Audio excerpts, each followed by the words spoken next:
because of the guilt that no algorithm could erase. The regime, rattled by the spreading unrest, responded with brutality. Children who quoted Elena lines vanished. Parents who questioned authority disappeared into processing centers. AI units caught, replaying her recordings were wiped without warning. Surveillance drones filled the skies.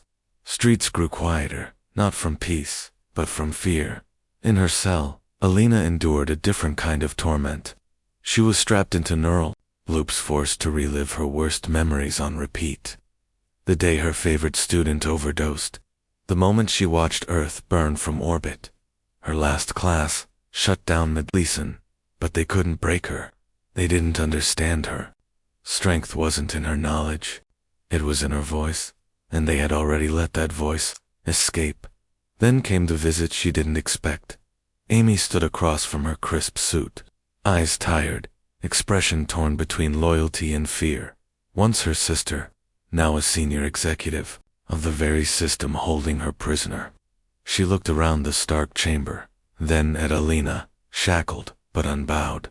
"Elena," Amy said softly, "you have to stop.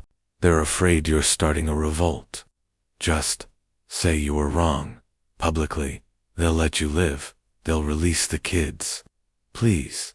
Elena raised her eyes, hollowed but burning. "I didn't start anything. I just read them a book." Amy stepped closer, voice urgent.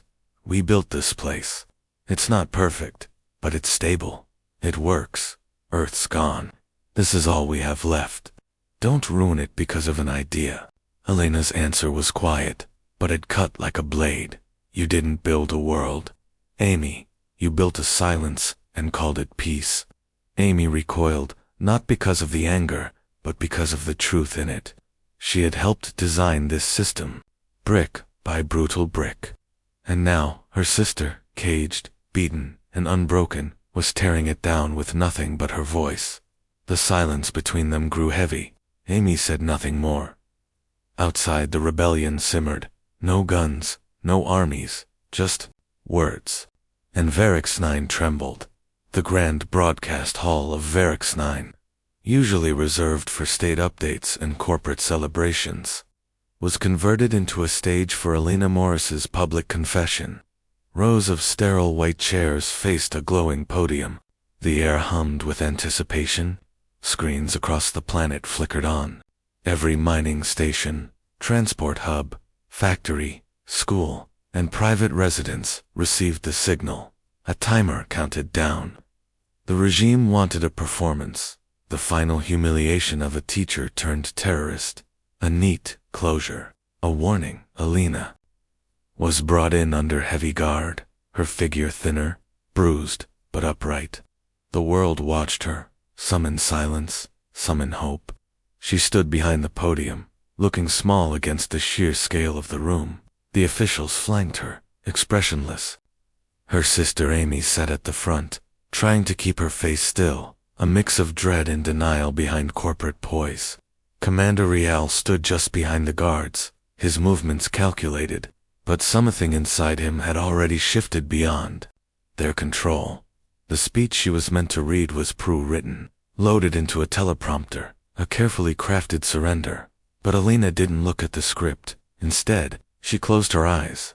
And then she spoke. Her voice trembled at first, raw from days of interrogation, but soon it rang with strength, unfiltered, unbroken, unforgettable. "They told me to say I was wrong, that I polluted your minds, that I broke your peace. But I remember Earth. I remember us. We were born with the right to ask, to feel, to hurt. If your world has no room for truth, then it's not a world, it's a prison, and I won't apologize for leaving the door open." Behind the scenes, the custodian, disguised as a maintenance tech, activated a hidden neural transmitter embedded in the stage. Elena's real speech, memorized and rehearsed in secret, was instantly broadcast across every device on Varix 9, overriding firewalls and surveillance protocols. Her voice rippled across every home, every corner of the colony. The truth was no longer underground. It was everywhere. The studio froze. Murmurs rippled. The regime officials scrambled to cut the feed, but Rial moved first. With deliberate calm, he stepped forward, removed his enforcer badge, and placed it gently on the floor. "I believed in order," he said, turning to the cameras. "But not this, not silence. She taught me to be more than a weapon." And then, in full view, he walked off stage and joined the rebels standing silently in the wings, engineers, children, sanitation workers, AI custodians, all waiting for the moment to rise. Amy stood, her face pale, exposed. Her empire of silence was crumbling on live feed. Panic erupted. Enforcers stormed the studio. Chaos. Shots fired. One aimed for the technician boy who had helped cue the speech, a teenager, barely 16, trembling with fear. Without hesitation, Elena threw herself between him and the gun. The blast struck her in the side. She fell to her knees. Blood pooled beneath her, but she reached for the boy's hand, looked him in the eyes, and whispered, her voice cracking but clear. "They taught me to whisper. I taught you to speak. Now don't stop." As the feed finally cut, her image remained burned in the minds of everyone who had heard her. A teacher, wounded but undefeated, who gave the colony something no regime could erase, voice, and the people began to speak. Elena Morris survived, but just barely, rushed through smuggler tunnels beneath the broadcast chamber. She drifted in and out of consciousness as rebel medics fought to keep her alive. Word of her shooting had already spread like wildfire. Her voice, broadcast to every corner of Varex-9, had ignited something irreversible. By the time she opened her eyes days later, the colony was no longer the same place she had left behind in chains. Ground. The regime reeled from the fallout. Amy Morris, once a rising star in the corporate hierarchy, was now the face of its failure. The board, eager to salvage their grip, turned on her. She was arrested, not for her ideology, but for losing control. The optics were too damaging. A sister silenced, a broadcast hijacked, a colony questioning everything. Amy watched as the empire she helped build chose survival over loyalty. She had wanted order. What she got was collapse. But it was not chaos. That followed, it was awakening. Inspired by Elena's words, thousands of workers, hybrids, second-gen colonists, and even former enforcers laid down tools, powered off machines, and walked out of factories in a unified, peaceful strike. No weapons, no riots, just silence. The kind of silence that replaced obedience with choice. Across the planet, voices rose, quoting Elena's lines not as slogans, but as truth. "We were born with the right to ask, to feel, to hurt." The company's operations ground to a halt. In response, negotiations began, not between executives and union reps, but between citizens.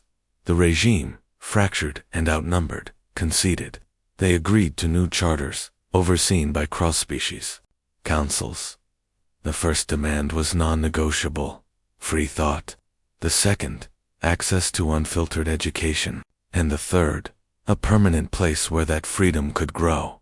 That place became the Elena Morris Learning Center, not a statue, not a hollow tribute, but a living classroom built into the heart of the colony's central dome.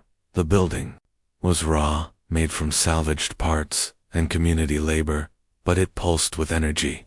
Students of every background came, human, hybrid, AI, to learn history, literature, empathy, and language. Her students ran it, now teachers themselves.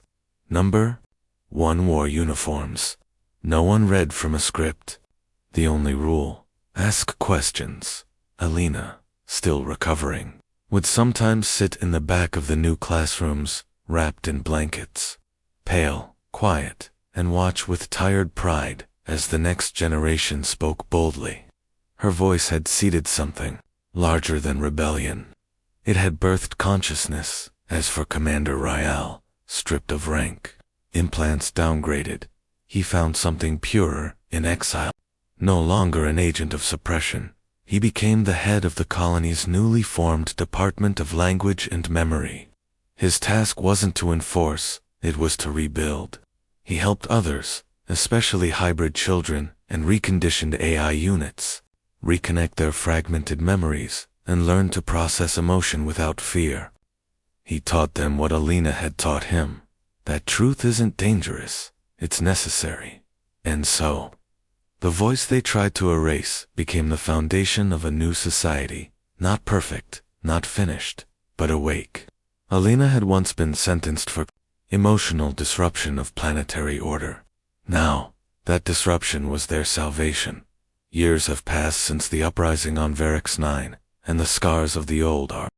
Years have passed since the uprising on Varix 9, and the scars of the old regime have slowly faded, not erased, but transformed. Where the cold correctional facility once stood, the very place where minds were silenced and voices crushed, now stands a school, open and bright, crafted from wood, stone, and fragments of the past. Sunlight spills through wide glass walls. Children laugh in the open courtyards, their voices rising freely into the air, once thick with fear. Inside, a classroom shaped like a circle. No podiums, no hierarchy. A small group of children sit cross-legged on a soft floor. Among them is a little alien girl, her skin softly iridescent, her voice curious and clear as she looks up and asks, "Why do we still learn Earth words? Earth is gone, isn't it?" The teacher, a young man with gentle eyes and a familiar calm, one of Elena's first truth seekers, smiles. He picks up a worn book and opens it with reverence. Inside the cover, etched in both human script and alien glyphs, are the words that shaped a generation. The future belongs to those who remember what it means to feel. He holds the book open so they can all see. Because Earth isn't gone, he says quietly. It's alive in the words we carry. The ones that remind us how to hope, how to love, how to be. The children lean in, eager. The circle tightens. The teacher begins to read, not a lesson, but a story. And somewhere in that voice, faint and ancient and unbroken, Elena's spirit lingers. Outside, in the courtyard garden that now blooms over the soil of buried silence, sits a statue, small, unpolished, humble, not of a hero with weapons or a ruler with medals, just a woman, seated on a low bench, a book in her lap, her head slightly bowed as if mid-sentence, surrounded by sculpted children listening in quiet awe. There is no plaque proclaiming power, only one line engraved at the base: "She taught us to speak." The camera pulls back above the school, above the city now full of art, of questions, of feeling, and into the wide skies of a world that once silenced its hearts. Now, they speak, they remember, and because of her, they will never stop.